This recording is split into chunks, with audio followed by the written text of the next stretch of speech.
ಸುಧನ್ವ ಪಟ್ಟನೆ ಹೇಳಬೇಕು. ಅವಸರ ಹೌದು, ನನಗೆ ಗೊತ್ತಾಯ್ತು. ನಿನಗೂ ಉಂಟು, ನನಗುಂಟು.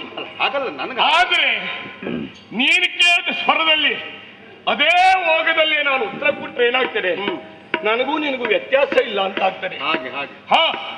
ನೀನು ಆಡಿದಂತ ಮಾತಿಗೆ ನಿಮ್ಮವರೆಲ್ಲ ಕೆಲವರು ಸಂತೋಷ ಪಟ್ಟಿರ್ಬೋದು. ಎಂತ ಮಾತಾಡ್ದ, ಎಂತ ಚುರುಕಿನವ ಅಂತ.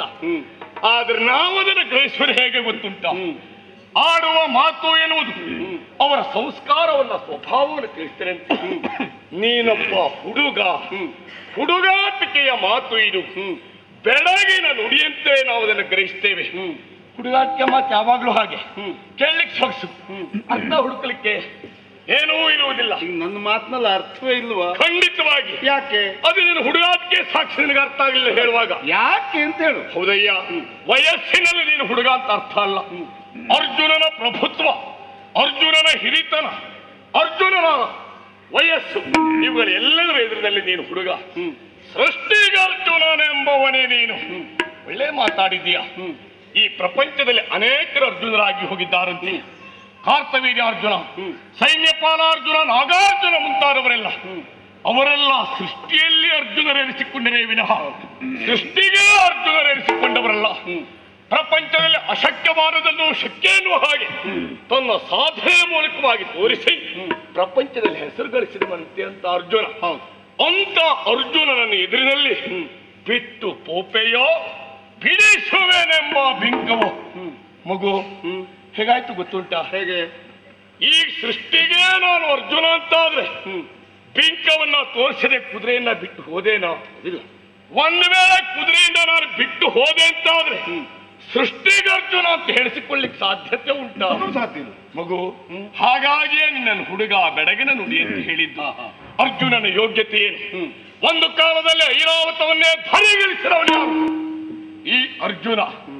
ಒಂದು ಕಾಲದಲ್ಲಿ ದೇವೇಂದ್ರನ ಅರ್ಧಾಶ್ರವನ್ನೇ ಅಲಂಕರಿಸಿದವ ಯಾರು? ಈ ಅರ್ಜುನ.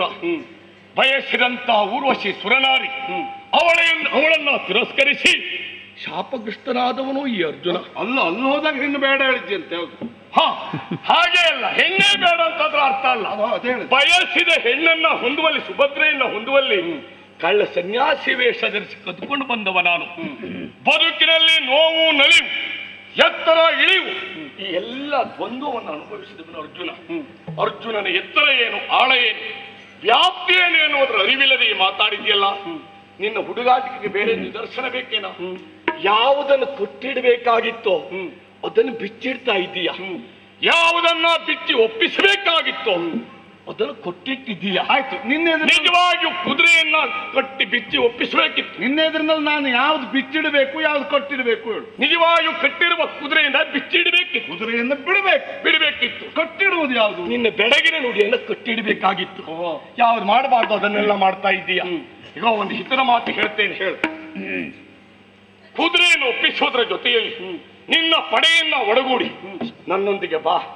ಈಗ ಇದಂತವರಿಗೆ ನನ್ನಂತವರ ಮಾರ್ಗದರ್ಶನ ಬೇಕು. ಮತ್ತೆ ಸಾಂಕೇತಿಕವಾಗಿ ನಾವು ಈ ಕಾರ್ಯವನ್ನು ಒಪ್ಪಿದ್ದೇವೆ ಎಂದು ಸೂಚಿಸುವಲ್ಲಿ ಧನವನ್ನ ಕೊಡು, ಒಡಗೊಮ್ಮೆ ನಾವು ನಿನ್ನ ಮೂಢನೆಂಬೇನೆ ರೂಢಿಯ ಪಾಠ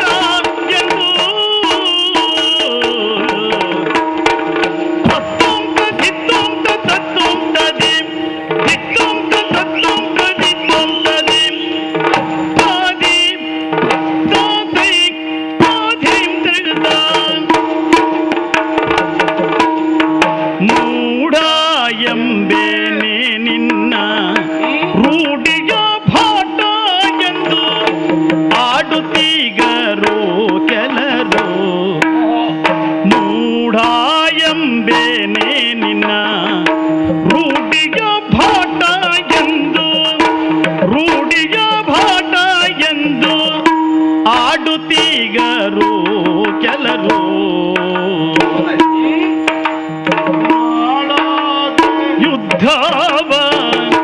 ಹಯವನು ದ್ರವ್ಯವ ಮಾಡದೆ ಯುದ್ಧವ, ಹಯವನು ದ್ರವ್ಯವ ಬೇಡನು ತ್ರಿಜನೆ ನೀನು.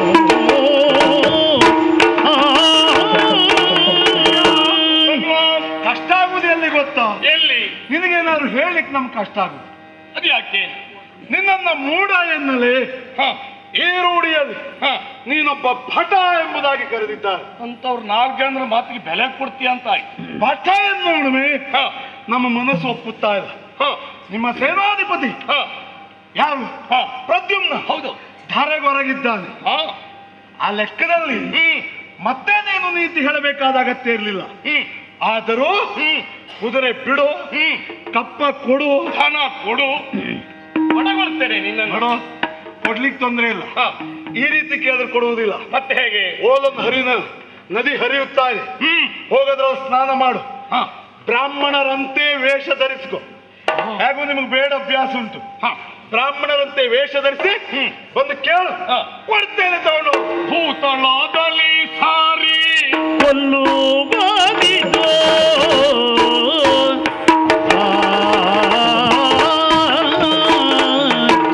ಭೂತಳದಲ್ಲಿ ಸಾರಿ ಕೊಲ್ಲುವುದಿದು ರಾಜ ನೀತಿಯ ಧರ್ಮವಿದು, ರಾಜ ನೀತಿಯ ಧರ್ಮವಿದೋ.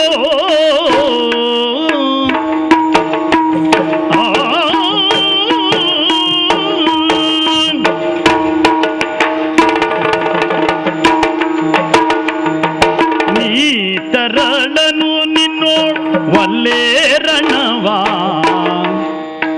ನೀ ತರಳನು ನಿನ್ನೋಳ್ ಒಲ್ಲೆ ರಣವ, ನಿನ್ನ ತಾತನ ಕರೆಸಿ ಕೊಡು, ನಿನ್ನ ತಾತನ ಕರೆಸಿ ಕೊಡು.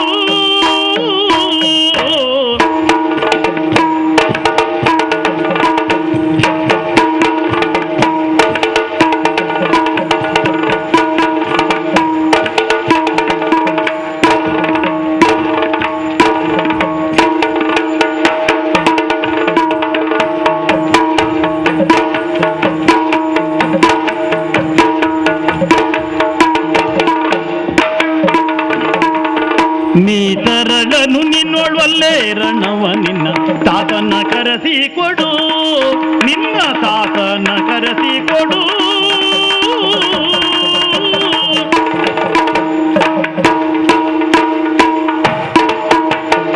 ಅಯ್ಯ ಸುಧನ್ವ, ಇಲ್ಲಿಯೂ ನಿನ್ನ ಬಾಲತನವೇ ಮಾತಾಡ್ತಾ ಇರೋದು ಗ್ರಹಿಸಿದವ ನಾನು. ಯುದ್ಧವನ್ನ ಮಾಡದೆ ಈ ರೀತಿ ಧನವನ್ನ ಯಾಚಿಸಿದ್ದು ಕೇವಲ ಧನದ ಕೊರತೆಯಿಂದಾಗಿ, ಧನದ ದಾರಿದ್ರ್ಯದಿಂದ ಪಾಂಡವರು ಹೀಗೆ ಮಾಡ್ತಾ ಇದ್ದಾರೆ ಅಂತ ನೀನು ಊಹಿಸಿದ ತಪ್ಪಲ್ಲ. ಸತ್ಯಸ್ಥಿತಿ ಹಾಗಲ್ಲ. ಇಲ್ಲಿಯೂ ಅರ್ಜುನನಾಗಿ ನಾನು ವ್ಯವಹರಿಸುತ್ತಾ ಇರುವುದು. ಭೂತಳದಲ್ಲಿ ಸಾರಿ ಕೊಲ್ಲುವುದು ರಾಜನೀತಿಯ ಧರ್ಮ. ಸಾಮ ದಾನ ಭೇದ ದಂಡ ಈ ಚತುರೋಪಾಯಗಳಿಂದಾಗಿ ಅಪರಾಧಿಯನ್ನು ದಂಡಿಸುವಲ್ಲಿ, ಶಿಕ್ಷಿಸುವಲ್ಲಿ ದೊರೆಗಾದವರು ನಾವು ಅನುಸರಿಸಬೇಕಾದಂತಹ ಮಾರ್ಗ ಇದೆ. ಆ ನೆಲೆಯಲ್ಲೇ ನಿನ್ನನ್ನು ಎಚ್ಚರಿಸಿದ್ದು. ಮತ್ತೆ ನೀನು ಹೇಳಿದ ಹಾಗೆ ಬೇಡು ನಮ್ಗೆ ಹೊಸ್ತಲ್ಲ. ಸಂದರ್ಭಕ್ಕೆ ಅನುಗುಣವಾಗಿ ಏಕಚಕ್ಕ ನಗರದಲ್ಲಿ ನಾವು ಬೇಡಿದ್ದೇವೆ. ಮತ್ತೆ ಬೇಡುವುದು ಕೊಡುವುದು ಎರಡೂ ನಮಗೆ ಗೊತ್ತುಂಟು. ಇಷ್ಟೂ ಮಾತನ್ನಲ್ಲಿ ಹೇಳಲಿಕ್ಕೆ ಕಾರಣ, ನೀ ತರಳ, ಯಾವುದಕ್ಕೂ ಸಮಾನತೆಯನ್ನು ಇರಬೇಕು. ಸಮಾನನಾದಂತ ನಿನ್ನ ತಂದೆ ಎದುರಿನಲ್ಲಿ ಹೋರಾಟ ಸಾಧುವೆ ಹೊರತು ನಿನ್ನಂತ ತರಳನಲ್ಲಿ ಅಲ್ಲ. ಹೋಗಿ ನಿನ್ನ ಅಪ್ಪನಿಗೆ ಬರ್ಲಿಕ್ಕೆ ಕೇಳಿದೆ. ಏ ಅರ್ಜುನ, ಏನೋ ನಿನ್ನ ಬಂಡವಾಳ ಅಷ್ಟು ಬಯಲಿಗೆ ಎಳೆಯುವುದಿಲ್ಲ ನಾನು. ಯಾಕೆ ಕೇಳು, ಇಂದ್ರನೈರಾವತವನ್ನು ಧರೆಗಿಳಿಸ್ತವ ಅಂದೆ. ಆ ಘೋಷಣೆ ಮಾಡದ್ದೌದು ನಿನ್ನ ತಂದೆ ಎತ್ತ, ತಾಯಿ ಎತ್ತಿರ. ನಿನ್ನ ತಾಯಿ ಕಣ್ಣೀರಿಟ್ಟಾಗ ದೊಡ್ಡಮ್ಮ ಮಣ್ಣಿನ ಆನೆಯನ್ನು ಮಾಡ್ರೇನು, ನಾನು ಇಂದ್ರನೈರಾವತ ಇಳಿಸ್ತೇನೆ ಅಂತ ಹೇಳಿದವ. ಅದು ಆಗುವುದಿಲ್ಲ ಅಂತ ಸಮಾಲೋಚನೆ ಆದ ಮೇಲೆ ಕೃಷ್ಣನ ಮಂದಿರಕ್ಕೆ ಹೋಗಿ ಅಪ್ರಯೋಜಕನಾದ ಹುಡುಗ ಬುದ್ಧಿಯೊಳೆನ್ನ ಸಲಹೋ ಕ್ಷೀರಾಬ್ದಿ ಶಯನ ಹೇಳಿ ಬೇಡ್ಕೊಂಡು ಅವನ ಅನುಗ್ರಹದಿಂದ ಪ್ರಾಮಾಣಿಕವಾಗಿ ನಾನು ಒಪ್ಪಿಕೊಳ್ತೇನೆ. ಈಗ ನಾನು ತಂದೆಯನ್ನು ಕಳುಹಿಸಬೇಕು, ಕರೆಸಬೇಕು. ಕಟ್ಟಿದ ತಂದೆ ಬರಬೇಕು, ಬಿಟ್ಟ ಧರ್ಮರಾಯ ಬರಬೇಕು. ನಮ್ಮಪ್ಪ ನಾನು ಕಳುಹಿದ್ದು ಯಾಕೆ ಗೊತ್ತಾ, ನಿನಗೆ ನಾ ಸಾಕು ಅಂತ ಕಳುಹಿದ್ದು. ಹೌದಾ? ಹೌದು.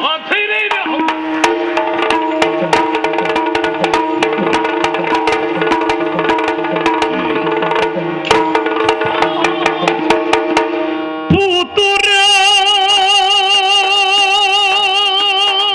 ಸುಧನ್ಮ, ಪೂತುರ ಸುಧನ್ಮ ಸತ್ವಾತಿಶಯದಿಂದ ವಿಖ್ಯಾತನಗೆ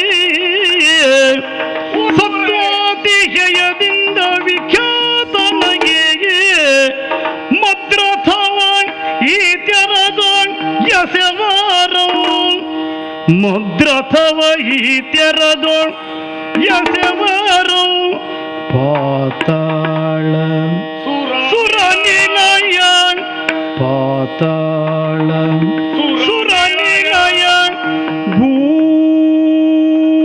ಭೂತಳದ ಪಟು ಭಟರ ವ್ರಾತದೊಣ್ಣ ಕಾಣಿ ಭೂತಳದ ಪಟು ಭಟರ ವ್ರಾತದೊಣ್ಣ ಕಾಣಿ ನೀ ತರಳನ ಕಟ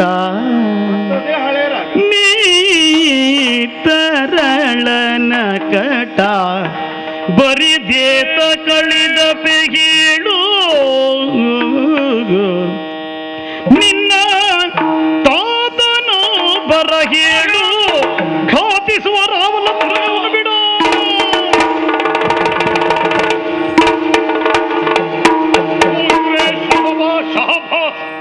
ಸುಧನ್ವ ಗುಣಕ್ಕೆ ಮತ್ಸರವಿಲ್ಲ. ಇದೇನ್ ಮೆಚ್ಚಿದ್ದ ಬೆಚ್ಚಾಡಿದ್ ಖಂಡಿತ ಅಲ್ವೇ ಅಲ್ಲ. ವೈರಿಯೇ ಆಗಿರಲಿ ಅವನಲ್ಲಿರುವ ಒಳ್ಳೆಯ ಗುಣ ಹೊಗಳುವ ಸ್ವಭಾವ ನಮ್ಮದು. ಹುಲುಬೂಪನ ಹುಡುಗನೇ ಎಂದವನು ನೀನೆ, ಈಗ ಪೂತುರೆ ಎನ್ನುವನು ನೀನೆ. ಅದೆಲ್ಲ ಹಾಗೆ ಬಿಸಿ ತಾಗದೊಡ್ತು ಬೆಣ್ಣೆ ಕರಗುದಿಲ್ಲ ಅಂತ ನೀನು ಗ್ರಹಿಸಿಕೊಂಡಿದ್ದೀಯ. ಆ ಸುಧನ್ವ ಪೂತುರೆ ಸುಧನ್ವ ಅಂತ ಹಾಡಿ ಹೊಗಳಬಲ್ಲಿ ಕಾರಣ ಇದೆ. ಸುಧನ್ವ ಎನ್ನುವುದು ನಿನ್ನ ಹೆಸರಿರಬಹುದು. ನಾನು ಸುಧನ್ವನೇ. ಹೌದು, ಶ್ರೇಷ್ಠವಾದ ಧನಸ್ಸನ್ನ ಹಿಡಿದ್ರಿಂದ ನಾನು ಸುಧನ್ವ. ನನಗೆ ಅಂಕಿತ ನಾಮ, ನಿನಗೆ ಅನ್ವರ್ಥ ನಾಮ ಅಲ್ವಾ? ಇಂಥ ನನ್ನಲ್ಲಿ ಹೋರಾಟವನ್ನ ನಡೆಸಿ ನೀನು ನನ್ನಿಂದ ಮೆಚ್ಚುಗೆಯ ಮಾತನ್ನ ಪಡೆದಂತಾದ್ರೆ ಸಾಮಾನ್ಯದ ಕಾರ್ಯ ಇದಲ್ಲ. ನನ್ನ ರಥವನ್ನ ಗಾರುಗಳಿಸಿಲ್ಲ, ಹಾರಿಸಿರಿಯಲ್ಲ. ಸತ್ಯವಾಗಿ ಹೇಳ್ತೇನೆ, ಸುರನಿಳೆಯ ಪಾತಾಳ ಭೂರಾತದ ಪಟು ಭಟರು ನಾಕಾಣೆ ಮನಮೆಚ್ಚಿ ಆಡ್ತಾ ಇದ್ದೇನೆ. ಆದ್ರೆ ಏನ್ ಮಾಡೋಣ? ಮೆಚ್ಚಿದ ಮತ್ತೆ ಹೋರಾಟ ಮುಂದುವರಿಸಬಹುದಲ್ಲ? ಅದ್ರ ಕುರಿತು ನಾನು ಯೋಚಿಸ್ತಾ ಇದ್ದೇನೆ. ಅವಿವೇಕದಿಂದ ನಾನು ಮುಂದುವರೆದ ಪರಿಣಾಮ ಏನಾದೀತು? ನೀ ತರಳನ ಕಟ ಹುದೇನ. ಮಹಾಭಾರತ ಯುದ್ಧದಲ್ಲಿ ಭೀಷ್ಮ, ದ್ರೋಣ, ಕರ್ಣನಂತವರ ಸ್ಥಿತಿಗತಿ ಏನಾಯ್ತು? ಎಂತೆಂತ ವೀರಾದಿ ವೀರೆಲ್ಲ ಪಾರ್ಥನಿಂದ ಸೋಲನ್ನು ಒಪ್ಪಿಕೊಂಡಿದ್ದಾರೆ ಎನ್ನುವ ಸತ್ಯನ ಮನವರಿಕೆ ನಿನಗಿದೇಕಾದ್ರೆ ಖಂಡಿತ ನನ್ನೊಡನೆ ಹೋರಾಡಿ ಅನರ್ಥ ಪರಂಪರೆಗೆ ನಾಂದಿ ನೀನೇ ಮಾಡಿಕೊಡುವುದಿಲ್ಲ. ಹಾಗಾಗಿ ನಿನ್ನಂತಹದೇ ಒಬ್ಬ ವೀರಾದಿ ವೀರ ಮಗನನ್ನ ಪಡೆದವನು ನಾನು, ಬದುಕಿನಲ್ಲಿ ಕಳೆದುಕೊಂಡವನು ನಾನು. ಆ ನೆಲೆಯಲ್ಲಿಯೇ ಬಾಳಿ ಬದುಕಬೇಕಾದಂತ ನಿನ್ನಂತವರ ಉಳಿವಿಗಾಗಿ ಹಿತನ ಮಾತನ್ನ ಹೇಳ್ತೇನೆ. ನಿನ್ನ ಅಪ್ಪನೇ ಬರ್ಲಿಕ್ಕೆ ನೀ ದೊಡ್ಡವ ಅಲ್ಲ ಅಂತ ನಾನು ಹೇಳುವುದೇ ಇಲ್ಲ. ಚಂಪಕಾನಾಡಿನ ಎಷ್ಟೋ ಬಸುರಿಯರು ನಾವು ಹಡೆಯುವ ಮಗು ಅರ್ಜುನನಂತಾಗಲಿ ಅಂತ ಆಸೆ ಪಟ್ಟಿದ್ದಾರೆ ಗೊತ್ತಾ? ಯೋಚನೆ ಮಾಡು, ಅಂತ ಅರ್ಜುನನೇ ಬಂದು ಹೀಗೆ ಮಾಡು ಅಂತ ಹೇಳುವಾಗ ಯಾಕೆ ವಿರೋಧಿಸ್ತಾ ಇದೆಯಾ? ಆದ್ರೆ ನೀನು ಒಂದು ಸತ್ಯ ಒಪ್ಬೇಕು. ಯಾವುದನ್ನ? ನೀನು ಇಷ್ಟೋ ಮಾಡಿದ್ದು ಕೃಷ್ಣನ ಅನುಗ್ರಹದಿಂದ ಹೊರತು ನಿನ್ನದೇನೂ ಅಲ್ಲ. ಇದು ಯಾವಾಗಲೂ ಕೃಷ್ಣನ ಅನುಗ್ರಹದಿಂದ ಏನೇನು ಮಾಡಿದ್ದೀಯ ಅನ್ನೋದಕ್ಕೆ ಒಂದೇ ಹೇಳ್ತೇನೆ. ಮಧ್ಯರಾತ್ರಿ ಕಾಲದಲ್ಲಿ ವಿರೋಧಿಯ ಬಿಡಾರಕ್ಕೆ ಹೋಗಬಾರ್ದು. ನೀವು ವೃದ್ಧ ಭೀಷ್ಮನ ಯುದ್ಧ ಶಿಬಿರಕ್ಕೆ ಕದ್ದು ಹೋಗಿ ನಾಳೆ ಏನ್ ಮಾಡುದು ಅಂತ ಕೇಳ್ಕೊಂಡು ಬಂದವರು ನೀವು. ನಮಗೇನು ಗೊತ್ತಿಲ್ಲ ಅಂತ ಹೇಳ್ಬೇಡ. ನಿಮ್ಮ ಯುದ್ಧದ ವಿಧಾನ ಎಲ್ಲ ಗೊತ್ತು. ಏನೇನೆಲ್ಲ ಗೊತ್ತಿತ್ತು ಮತ್ತಾಕೋ ಈ ಹಠ ಮಹಾರಾಯ? ನಾವ್ ಏನ್ ಹೇಳ್ತೇವೆ ಗೊತ್ತಾ? ಅವನನ್ನ ಇಲ್ಲಿ ಕರೆಸು ಅಂತ ಹೇಳಿದ್ದು. ಈ ಗೊತ್ತಿಲ್ಲದೆ ಹೋದವರಿಗೆ ಗೊತ್ತುಪಡಿಸಬಹುದು. ಎಲ್ಲ ಗೊತ್ತಿದ್ದು ಗೊತ್ತಿಲ್ಲದಂತೆ ವ್ಯವಹರಿಸೋರಿಗೆ ತಿಳಿಸೋದು ಬಹಳ ಕಷ್ಟ. ಗೊತ್ತಿಲ್ಲದಂತೆ ವ್ಯವಹರಿಸಲಿಲ್ಲ. ನೀ ಜಯಿಸಬೇಕಿದ್ರೆ ನಿನ್ನ ಜೊತೆಗೆ ಕೃಷ್ಣ ಬೇಕು. ಮಾರಮಣ ಅವನು ಕರೆಸ್ತೀಯ ಅಥವಾ ಕರೆಸು ಅಂತ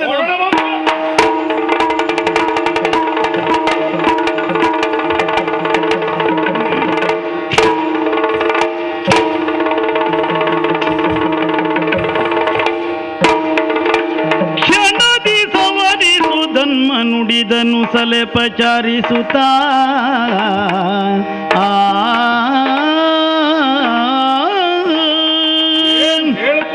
ಒಂದು ಲೆಕ್ಕ ಉಂಟು ನೋಡಿ. ಈಗ ತಲೆ ತಗ್ಗಿಸಿ ಕುಳಿತಿದ್ದಾನೆ. ಇವನ ವಿಕ್ರಮದ ಗಂಟು ಎಲ್ಲಿ ಹೋಯ್ತು? ಬಹುಶಃ ರಣಕ್ಷೇತ್ರದಲ್ಲಿ ಎಲ್ಲೋ ಬಿದ್ದೋಗಿದೆ ಅಂತ ಹುಡುಕ್ತಾ ಇದ್ದಿರ್ಬೇಕು. ಶಿವನ ಕೂಡ ಸಮರ ಮಾಡಿದವ ಜಯಿಸ್ಲಿಕ್ಕಾಗದೆ ಅಲ್ವಾ ಆಮೇಲೆ ಭಕ್ತಿಯಿಂದ ಶಿವನನ್ನ ಒಲಿಸಿಕೊಂಡದ್ದು. ಒಂದು ಹಿತದ ಮಾತು ನಿನಗೆ, ಏ ಅರ್ಜುನ, ಬರಿದೆ ಬಳ್ಳಲ ಬೇಡ ಸಾಕು ಕರೆಸು ಕೃಷ್ಣನ.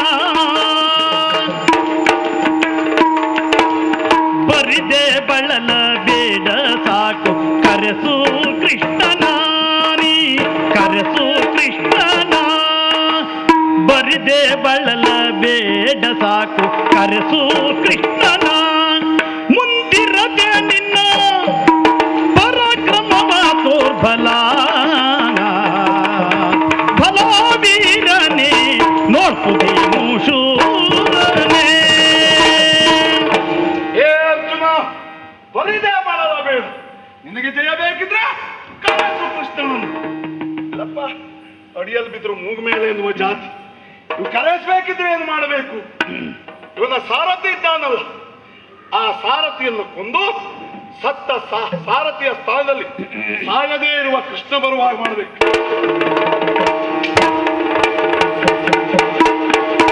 ದೇವ ಕೃಷ್ಣ ನೀನು ನಮ್ಮ ಭಾವ ಎಂದು ನಂಬಿ ಜಗದೇ. ದೇವ ಕೃಷ್ಣ ನೀನು ನಮ್ಮ ಭಾವ ಎಂದು ನಂಬಿ ಜಗದೇ.